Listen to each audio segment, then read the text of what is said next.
Hey, this is Ryan from Rocket SaaS, and you're listening to the SaaS Marketing Weekly podcast, the show that gives you actionable marketing strategies and campaign ideas to rocket your SaaS business.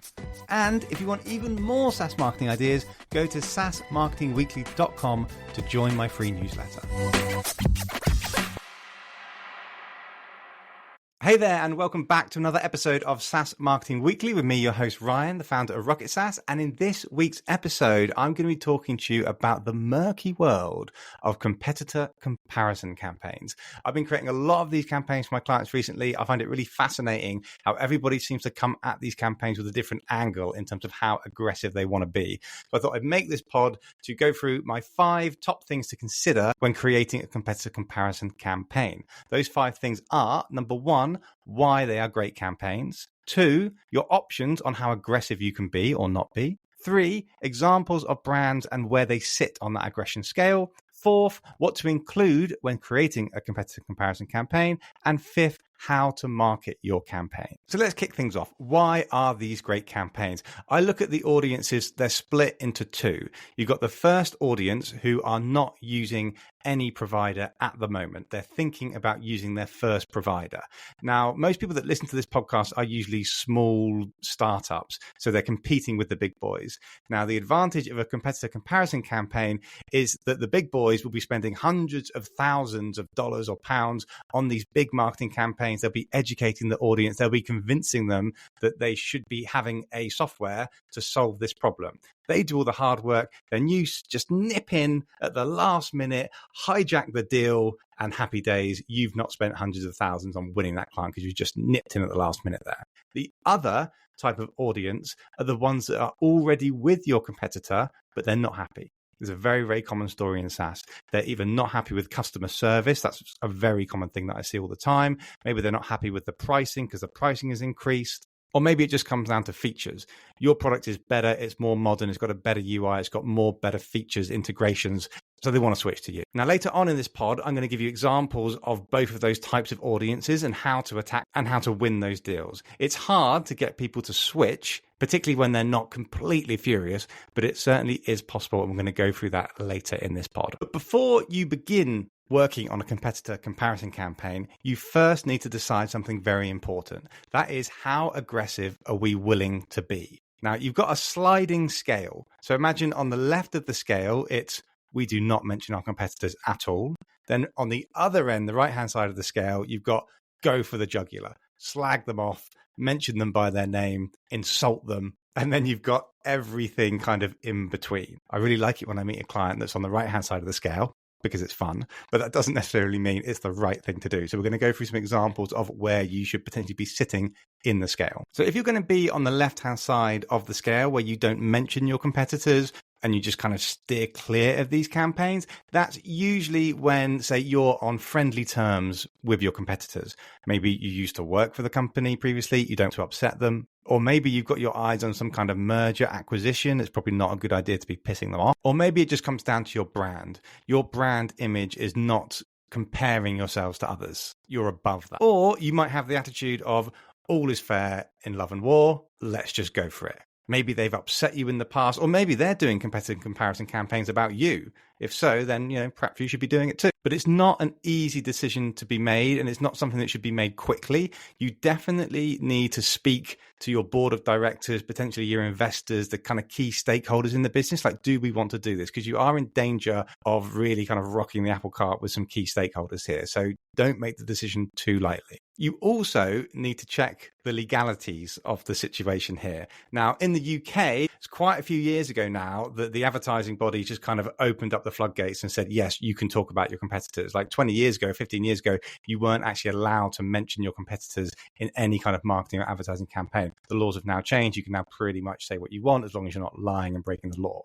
But if you're not in the UK, you need to check into the legalities of, am I allowed to say these things? And you obviously need to be really careful. If you create some kind of a blog article that's publishing saying that our competitor doesn't have these features when they actually do, then yeah, you could get in a bit of trouble for that. So you just need to be a little bit careful around these things. So once you've figured out broadly where you want to sit on that scale, there's certain things that you can tick off in terms of where you want to specifically sit on that scale. So for example, are you going to name your competitors in your campaign? Are you literally going to say their name, potentially show their logo?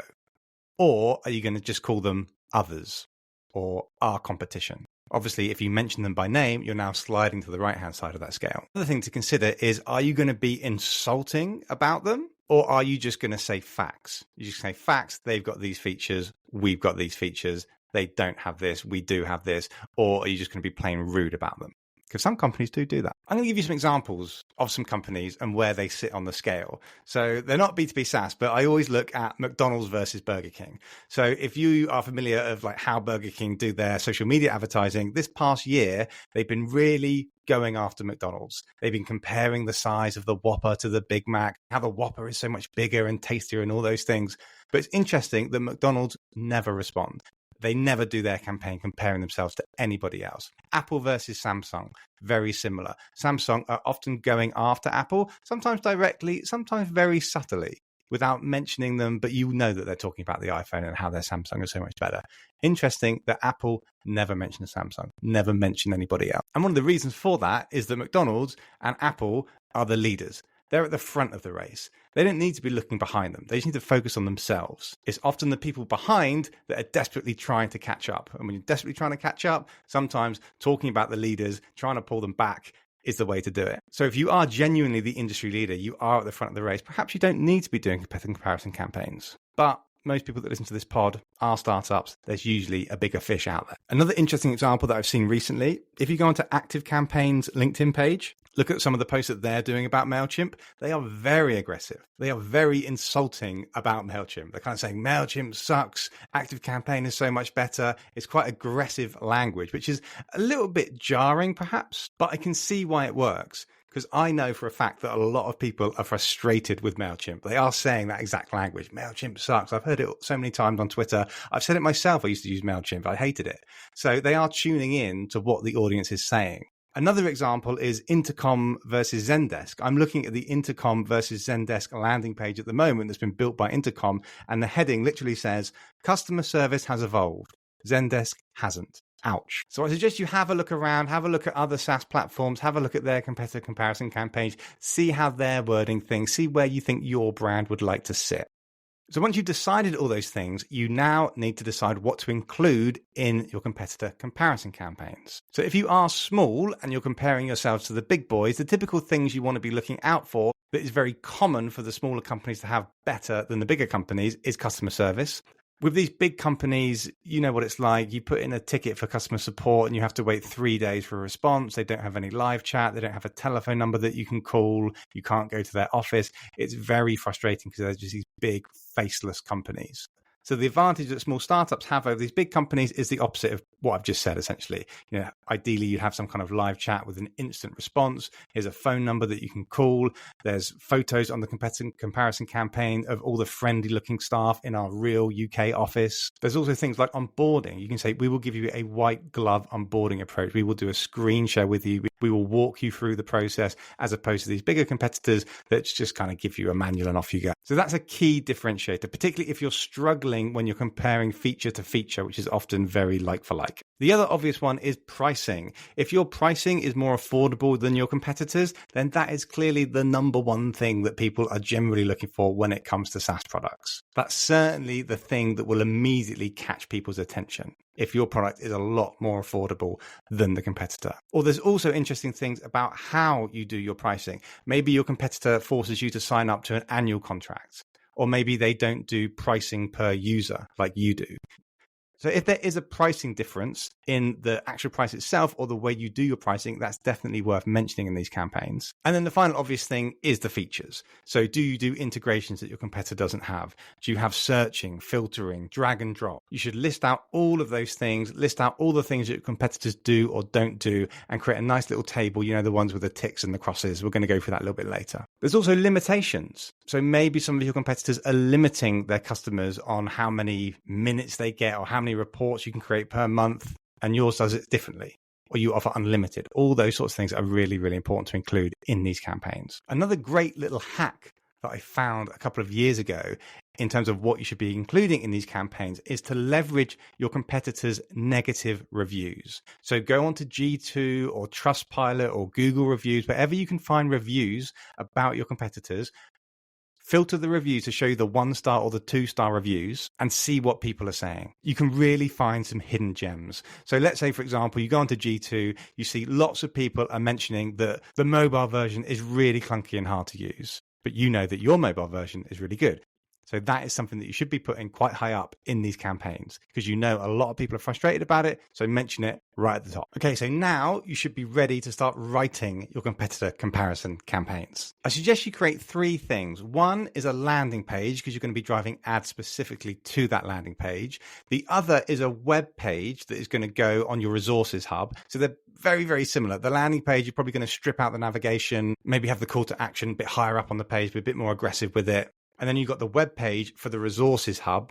That's just going to be a normal page on your website with a normal navigation. And then you're going to create it as a PDF because the sales team love these kind of campaigns. You can also print PDFs if you're going to exhibitions and events. They're very, very handy for those sorts of events. So all 3 of them have the same content. So just get started writing the content in a Google Doc and then get the designers and the dev team to start creating those assets. So what content should be going into your Google Doc? First of all, the headline. The headline is super important. You want a really, really strong hook.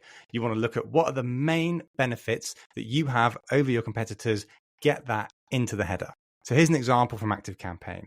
More personalization, greater delivery, and less cost. MailChimp can't do that. Again, they've been very aggressive. You can tone it down a little bit, but you want to get the main features in there. Secondly, you want a comparison table. I'm sure you've seen them all before. You have like a bunch of columns. If you're comparing you against multiple competitors, you are the first column. Then the other columns are all the competitors. And then the rows are listing the features or the pricing or the benefits. And then obviously your column is tick, tick, tick, tick, tick, tick, tick. Whereas all the competitor columns are tick, cross, cross, tick, cross, cross, tick, cross. So visually, yours just looks so much better than the competitors. That's usually a great place to start with these campaigns, is start with the table and then the copywriting can come from that. Another thing that I love to see on these comparison pages is comparing your reviews versus their reviews. So if you've got a bunch of reviews on G2 and Trustpilot and Google or wherever, and all of your scores, let's say your percentage scores are higher than your competitors, you should be putting that in some kind of a table as well. Like these guys averagely score this, we averagely score that. Here's some screenshots to prove it. That's awesome content. Something else I'd love to see on competitor campaigns is a testimonial that is referencing the competition. So if you've got a client that used to be with the competitor and now they've moved to you, if you can get them to write a testimonial to say how bad their experience was with the other company and why they decided to move and how much better it is now, that is incredible content to put on the page, on the PDF. I'd even pump that out with ads. So to really try to get that. If the person feels a bit awkward about saying that sort of thing, it can be anonymous. So another thing that you need is you need to start describing the features. So go back to your table that you created. You should be having a paragraph, just a short paragraph, maybe even just a sentence or 2 on each of your features, why it's different, why it's better. And then as with any campaign, any web page, any PDF, you want to finish on a really strong call to action, whether that's book a demo, free trial, have a discovery call, the usual stuff. So now let's say you've got your Google Doc, your team have designed it as a PDF, you've got it on the website as a resources page, you've also got a landing page, we're ready to go, we're ready to start marketing this campaign. So now I'm going to tell you how you can market this campaign to drive the right traffic and start getting leads into the business. So first up, there's Google Ads. So Google Ads is targeting people that are searching for your competitors. So I've got an example in front of me here. There's a company called MailerLite. They're a competitor to ActiveCampaign. So when you go onto Google and you type in ActiveCampaign, the first result at the very top of the page is not ActiveCampaign, it's MailerLite. And their advert says, see why MailerLite is better.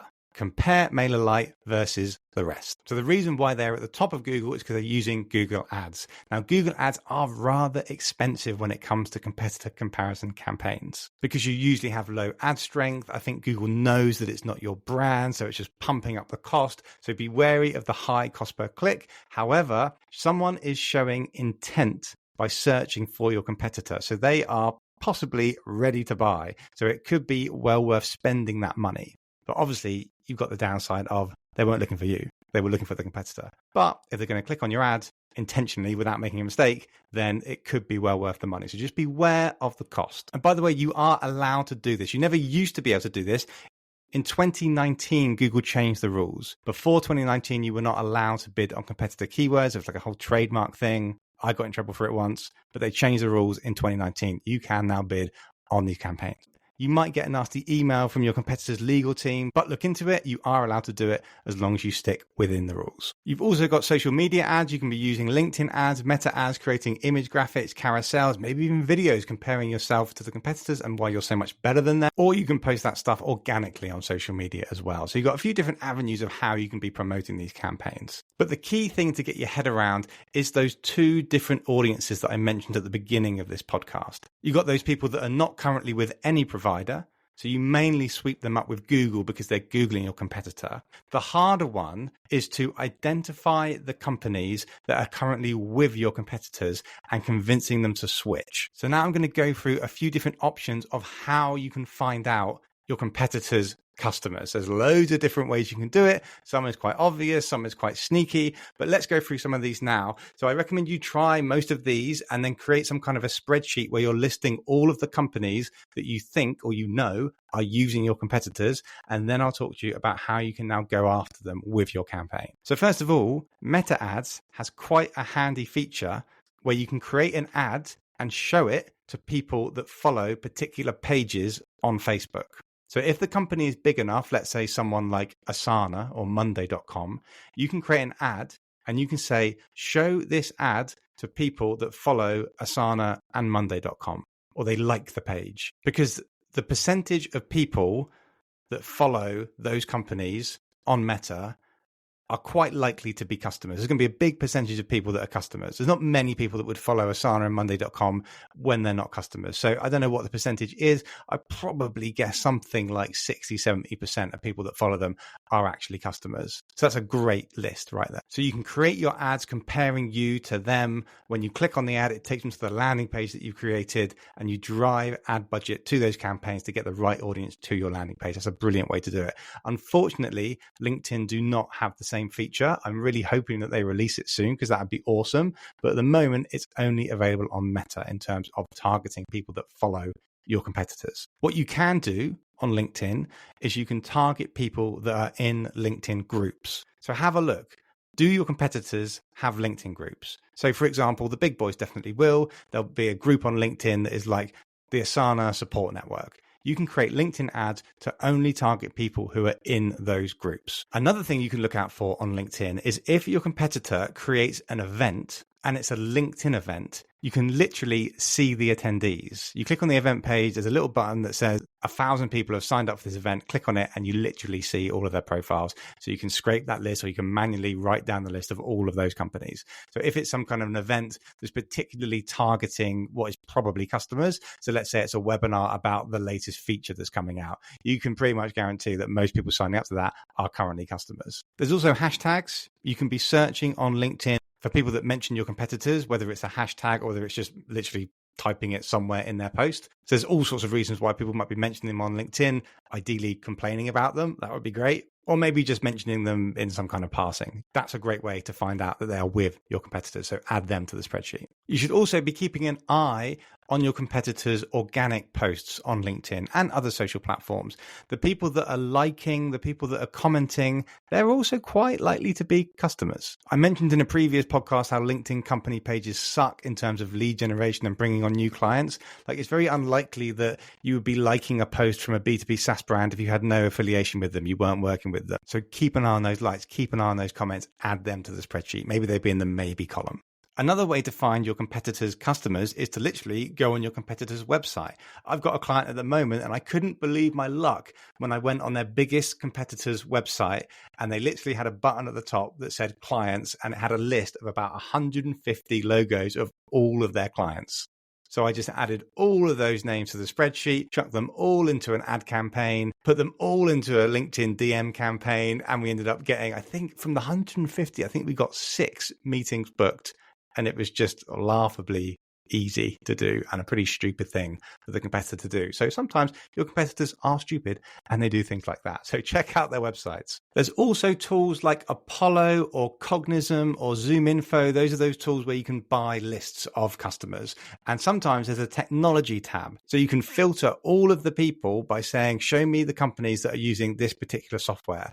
Now, these tools like Apollo and Cognism, they can do that usually by scraping the coding on the website. So if your competitor requires your client to have some kind of a code in the HTML of their website, so for example, you need the LinkedIn Insights tag installed, or you need the Google Analytics tag, or if you're using something like lead forensics, you need their tag. Anything that's like website related, you kind of have to have their tag in the coding. And that is a big giveaway of we are using this company. So these tools like Apollo and Cognism, they can scrape that stuff and they can literally create a list that says, these are the companies that are using this technology, this software. I've already mentioned review platforms, G2, Capterra, Trustpilot. Go on there. You're obviously going to receive reviews from customers of competitors, so start adding them to the list, particularly the people that give them negative reviews if they've not moved on already. Forums, communities, that's another one. Can you sneakily become a member of these support forums or communities? You're going to get a whole directory full of these people that are with your competitors. Add those to the list. You've also got surveys. You can employ some kind of a surveying company like Winter, spelt with Winter. It would cost you a few hundred or thousands of pounds, but you can literally get them to survey people in your industry. One of the questions is, what software do you use for X? So it's an expensive way to get that data, but if you're doing customer research, you can get a load of other really interesting marketing information too, so it could be worth it. And I definitely get that question about competitors in there. And finally, if you're high ticket, you can just straight up ask people. If you go for an ABM approach, account-based marketing, you start to identify the target accounts that you want to go after, connect with them on LinkedIn, comment on their posts, like their posts, build a relationship, slide into their DMs, have a friendly conversation. If you've got a nice relationship happening with these people, you just say, hey, just out of interest, what software are you using to achieve XYZ? You can't usually just cold outreach and ask people that question, but if you built a friendship on LinkedIn, they'll probably tell you.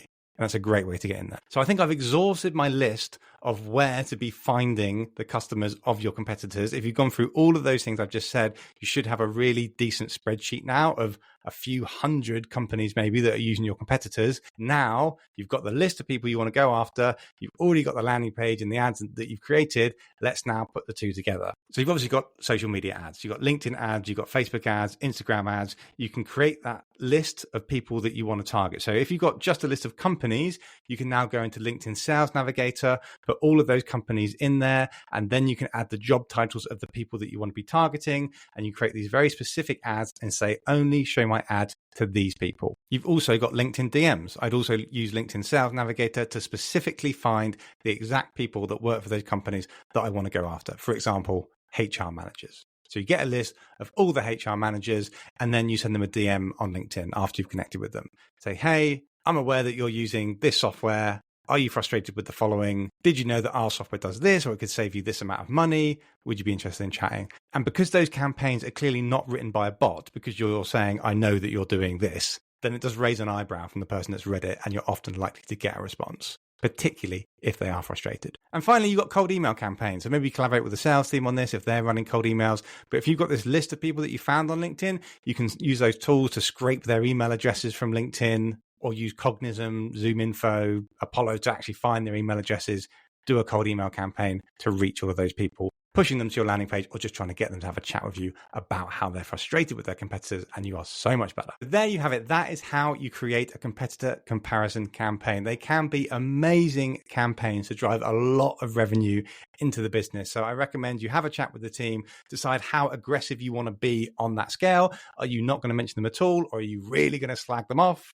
Then start creating assets, PDFs, landing pages, ads, set up your Google ad campaigns, start finding your competitors' customers. Where are they? And now start going after them with LinkedIn ads, meta ads, and cold outreach. So I hope you found that useful. If it sounds like too much work and you'd rather hire me and my agency to do it for you, check out Rocket SaaS, which is rocket-saas.io. You're probably intrigued about pricing. Just click on the pricing button at the top. You'll see the different marketing packages that we've got. If it sounds good for you, book a call with me. We'll have a chat about the competitor campaign and all the other work that we can do for you, and we'll start scaling your SaaS business together. But thank you so much for listening. Please remember, subscribe. I'd love it if you could rate this podcast as well. That really makes me feel good when I see these 5-star ratings come in. And thank you so much. Have a great rest of the day or evening. See you later.